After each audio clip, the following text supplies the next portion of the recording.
Okay, well, as all of you know, I went back to teaching last year after being gone for 10 years from teaching, and I was very overwhelmed.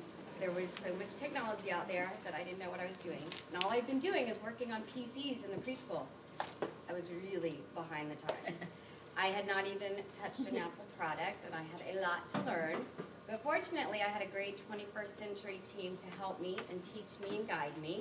So I realized there was no time to waste. I needed to dive right in and get started and learn. So what I started with was blogging, and I took off with blogging with my class last year. We blogged every week. I had a new topic every week. The students taught me so much about blogging and about digital citizenship. So after I incorporated blogging, I realized I need to incorporate iPads in my classroom, so how can I do that? So I was teaching a unit on ecosystems, and I went to Sylvia, and she introduced me to an app called Poplet. And we played with it and had fun with it, and then all the students created a food chain using Poplet. So that was our very first time using the iPad.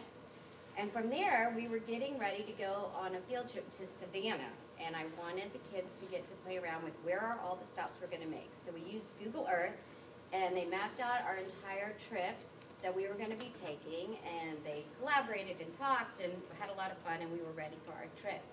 So this year, I wanted iPads to be part of my class every day. So I'm doing the daily 5, and basically we have rotations, and we do writing, reading, and word work. So that was the place that I wanted to bring in the iPads on a daily basis.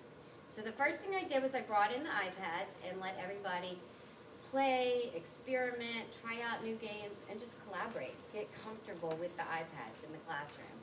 And from there, we started to find the apps that were going to work and that were going to coincide with what I was teaching. This particular one is called PopWords. It became an immediate favorite, and it works with spelling skills. And it also helps the students look at prefixes and suffixes, so it went along with some of the things I was teaching. Hooked On is another one, and again, working with word endings and plurals, which also was a skill that we were teaching. The neat thing about it is that the kids were always engaged at all times, but yet they were learning and having fun. Here's a student working on synonym match, and this goes along with my Worldly Wise units, and we do synonyms and antonyms and word associations. So this was great practice for my Worldly Wise units. And from there, one time we didn't have enough laptops to go around for blogging purposes, and the students realized, well, we can just pull it up on Google Docs, and we can do on the iPads. So now many of my students prefer to use the iPads to do their Google Docs and blogging. Here's another one of my students doing spelling, and we use Spelling City as well, and they work on plurals and suffixes and prefixes and consonant blends and vowels. And they have a great time with that, and it's a great practice for them. So from there I decided, well, it's time to step it up a little bit, and let's start some tutorials. So we started doing tutorials. My 5th graders have completed theirs. 4th graders are still working, and this one is using the app Show Me. This is another tutorial app we use as sock puppets, and the kids get to create their own dialogue and teach a skill. And so they use puppets to teach, and they love it, of course, and it allows for a lot of creativity, and it's a lot of fun. And iMovie, I'm sure many of you are familiar with, and it's also a favorite of all of my students. My 5th graders are iMovie experts, so they've taught me, and I've made my first few iMovies, and this student chose to do his on iMovie.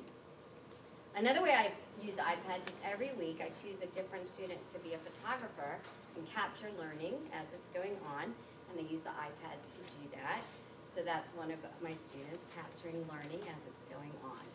So now I realize it's time to stop, take a look, and reflect.